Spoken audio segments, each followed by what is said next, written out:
Doctor: جی نہیں بیگم صاحبہ، تردد کی کوئی بات نہیں، میں نے بہت اچھی طرح معائنہ کر لیا ہے، صرف تکان کی وجہ سے حرارت ہو گئی ہے۔ اب یہ جو ڈرامے کا پہلا سین ہے جس میں ڈاکٹر آیا ہوا ہے اور اشفاق صاحب کو ان کا معائنہ کر رہا ہے، تو پھر وہ ان کی بیگم کو کہتا ہے کہ بیگم صاحبہ پریشانی کی کوئی بات نہیں، میں نے بہت اچھی طرح سے دیکھ لی ہے، صرف تھکاوٹ کی وجہ سے تھوڑا سا بخار ہو گیا ہے۔ ان دنوں آپ کے شوہر غالباً بہت زیادہ کام کرتے ہیں۔ بیوی: ڈاکٹر صاحب ان دنوں کیا، ان کا ہمیشہ سے یہی حال ہے، صبح 10 بجے دفتر جا کر شام 7 بجے سے پہلے کبھی واپس نہیں آتے۔ ڈاکٹر: جبھی تو میرے خیال میں انہیں دوا سے زیادہ آرام اور سکون کی ضرورت ہے۔ کاروبار کی پریشانیاں اور الجھنیں بھلا کر ایک بھی روز آرام و سکون سے گزرا تو طبیعت انشاءاللہ بحال ہو جائے گی، طبیعت ٹھیک ہو جائے گی۔ بیوی: بیسیوں مرتبہ کہہ چکی ہوں، بیسیوں مرتبہ یعنی بہت زیادہ بار، کہ اتنا کام نہ کیا کرو، نصیب دشمناں، یعنی یہ بات دشمنوں کو نصیب ہو، بیمار ہونا دشمنوں کو نصیب ہو، نصیب دشمناں صحت سے ہاتھ دھو بیٹھیں گے مگر خاک اثر نہیں ہوتا، یعنی کچھ اثر نہیں ہوتا۔ ہمیشہ یہی کہہ دیتے ہیں کہ کیا کیا جائے، ان دنوں کام بے طرح زوروں پر ہے، یعنی ان دنوں کام بہت زیادہ ہے۔ ڈاکٹر: ہر روز تھوڑا تھوڑا وقت آرام و سکون کے لیے نہ نکالا جائے تو پھر بیمار پڑ کر بہت زیادہ وقت نکالنے کی ضرورت پڑ جاتی ہے۔ یہاں پر ہمیں اس سے یہ بھی سبق مل رہا ہے کہ اب کام کے ساتھ ساتھ تھوڑا سا آرام اور سکون بھی کرنا چاہیے، کیونکہ اگر ہم تھوڑا وقت نکال کر آرام اور سکون نہیں کریں گے تو پھر ہم بیمار پڑ سکتے ہیں۔ بیوی: یہ بات آپ انہیں بھی سمجھائیں، میں نے کہا سن رہے ہو ڈاکٹر صاحب کیا کہہ رہے ہیں؟ میاں: ہوں۔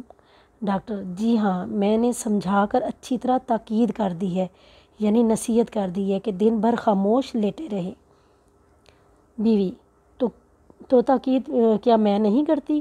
مگر ان پر کسی کے کہنے کا کچھ بھی اثر نہیں ہوا، یعنی ڈاکٹر کہہ رہے ہیں کہ میں نے ان کو سمجھا کر اچھی طرح نصیحت کر دی ہے کہ آپ آرام سے خاموشی سے لیٹے رہیں، تو وہ ڈاکٹر سے الجھنا شروع ہو جاتی ہے، ڈاکٹر کو کہنا شروع ہو جاتی ہے، تو کیا میں ان کو نہیں کہتی کہ آرام سے لیٹے رہیں، لیکن ان پر کسی کے کہنے کا کچھ اثر نہیں ہوتا؟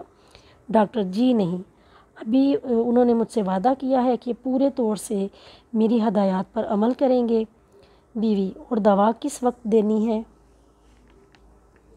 ڈاکٹر: جی نہیں، دوا کی مطلق ضرورت نہیں، مطلق کا مطلب ہوتا ہے ہرگز نہیں، بالکل بھی نہیں، دوا کی مطلق ضرورت نہیں، بس آپ صرف ان کے آرام و سکون کا خیال رکھیے، غذا جو کچھ دینی ہے میں لکھ چکا ہوں۔ بیوی: بڑی مہربانی ہے آپ کی ڈاکٹر، تو پھر اجازت؟ بیوی: فیس میں آپ کو بھجوا دوں گی۔ ڈاکٹر: اس کی کوئی بات نہیں، آ جائے گی۔ بیوی اونچی آواز سے پکار کر، اب یہ دیکھیں کہ ڈاکٹر نے کہا ہے کہ میاں کو آرام کی ضرورت ہے، تو بیوی جو ہے وہ ادھر کمرے میں کھڑے کھڑے ہی اونچی آواز سے پکار کر کہتی ہے، ارے للو، للو ان کے ملازم کا نام ہے، ارے للو، میں نے کہا ڈاکٹر صاحب کا بیگ باہر کار میں پہنچا دیجیے۔ اب یہ دیجیو بھی پہنچا دیں، یہ بھی ایک طرح کی اردو ادب کا یہ لفظ ہے دیجیو، اور ہم لوگ اکثر باہر پڑھتے ہیں، باہر نہیں ہوتا، باہر ہوتا ہے۔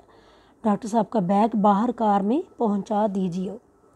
ڈاکٹر: ایک بات عرض کر دوں بیگم صاحبہ، مریض کے کمرے میں شور و غل نہیں ہونا چاہیے، یعنی ڈاکٹر نے ادھر ہی محسوس کر لیا کہ ادھر تو بہت شور ہو رہا ہے، تو ڈاکٹر نے اسی وقت کہا کہ مریض کے کمرے میں شور نہیں ہونا چاہیے۔ اعصاب پر اس کا بہت مضر اثر پڑتا ہے، اعصاب کہتے ہیں پٹھے، اور مضر برا۔ خاموشی اعصاب کو ایک طرح کی تقویت بخشتی ہے، جو خاموشی ہے وہ ہمارے پٹھوں کو ایک طرح کی طاقت دیتی ہے، یعنی ڈاکٹر کو اس وقت محسوس ہو گیا کہ یہ بہت اونچا بول رہی ہیں اور یہاں پر کمرے میں شور کر رہی ہیں، تو ڈاکٹر نے انہیں کہا کہ ایک بات میں عرض کرتا ہوں بیگم صاحب کہ مریض کے جو کمرہ ہے وہاں پر شور و غل نہ کریں۔ اس لائن سے مجھے بھی پتہ چلتا ہے کہ ہمارے جو اعصاب ہیں، ہمارے جو پٹھے ہیں، ان پر ہر وقت کا شور جو ہے وہ برا اثر ڈالتا ہے۔ خاموشی جو ہے وہ ہمارے جو اعصاب ہیں، ہمارے پٹھے ہیں، ان کو طاقت بخشتی ہے۔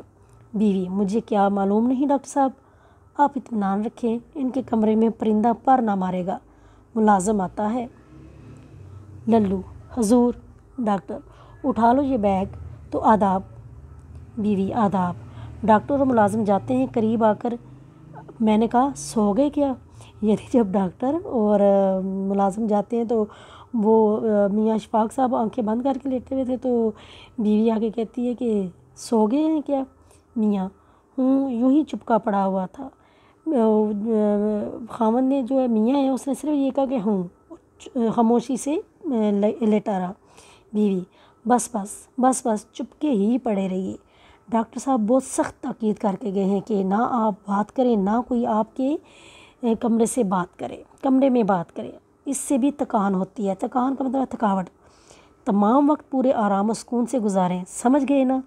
اب یہ دیکھیں کہ کتنا وہ وہاں پر شور کر رہی ہے اور کتنی زیادہ نامناسب باتیں کر رہی ہیں، یعنی ان کے کہنے کی یہاں پہ ضرورت بھی نہیں۔ تو میاں کراہتا ہے، یعنی میاں جو تکلیف سے کراہتا ہے، تو بیوی کیوں بدن ٹوٹ رہا ہے کیا؟ میاں بیوی کہہ دو تو دبا دو۔ میاں بیوی سونے کو جی چاہ رہا ہو تو چلی جاؤ۔ میاں اچھی بات، کراہتا ہے۔ اب دیکھیں جو میاں ہے وہ صرف کر رہا ہے اور یہ بے تحاشا بولتی جا رہی ہیں۔ بیوی اگر پیچھے کسی چیز کی ضرورت ہوئی تو اچھا، بلانے کی گھنٹی پاس رکھے جاتی ہوں، یعنی پھر کمرے میں ہی کھڑے کر جب میاں کہتے ہیں کہ ٹھیک ہے اچھی بات ہے آپ کمرے سے چلی جاؤ، تو پھر وہ مزید کہتی ہے کہ ہاں اگر کسی چیز کی ضرورت پڑی پھر خود ہی سوال کر کے خود ہی کہتی ہے، جواب دیتی ہے کہ اچھا میں نا بلانے کی گھنٹی پاس رکھے جاتی ہوں۔ گھنٹی کہاں گئی؟ رات میں نے یہاں پر میں نے خود میز پر رکھی تھی، اللہ جانے یہ کون اللہ مارا میری چیزوں کو الٹ پلٹ کر دیتا ہے۔ کنڈی کی آواز، کون ہے یہ نامراد؟ ارے للو دیکھو یہ کون کواڑ توڑے جا رہا ہے؟ کواڑ کہتے ہیں دروازے کو۔ للو دور سے، سکا ہے بیوی جی، سکا کہتے ہیں پانی بھرنے والے کو۔ یعنی اب وہ مریض کے کمرے میں پہلے کہتی ہے کہ اچھا میں چلی جاتی ہوں، لیکن اگر کسی چیز کی ضرورت پڑی پھر خود ہی جواب دیتی ہے کہ گھنٹی پاس رکھ جاتی ہوں، پھر گھنٹی نہیں ملتی تو پھر وہ مزید شور کرتی ہیں کہ اللہ جانے جو کون میری چیزوں کو الٹ پلٹ کرتا ہے۔ ابھی وہ گھنٹی کا یہ شور ہو رہا ہوتا ہے تو دروازے پہ دستک ہوتی ہے، تو یہ ادھر سے کمرے سے للو کو کہتی ہیں کہ دیکھو کون ہے جو دروازہ توڑے جا رہا ہے، اور للو بھی دور سے چلا کر یہی کہتا ہے کہ پانی بھرنے والا ہے بیوی جی۔ بیوی سکا گھر میں بہرے بستے ہیں جو کم بخت اس زور سے کنڈی کھٹکھٹاتا ہے۔ اب وہ کمرے میں کھڑے کھڑے ہی جو سکا ہے اس کو بھی ڈانٹ رہی ہے کہ اس گھر میں کوئی بہرے رہتے ہیں کہ اتنے زور سے بدبخت کنڈی کھٹکھٹا رہا ہے۔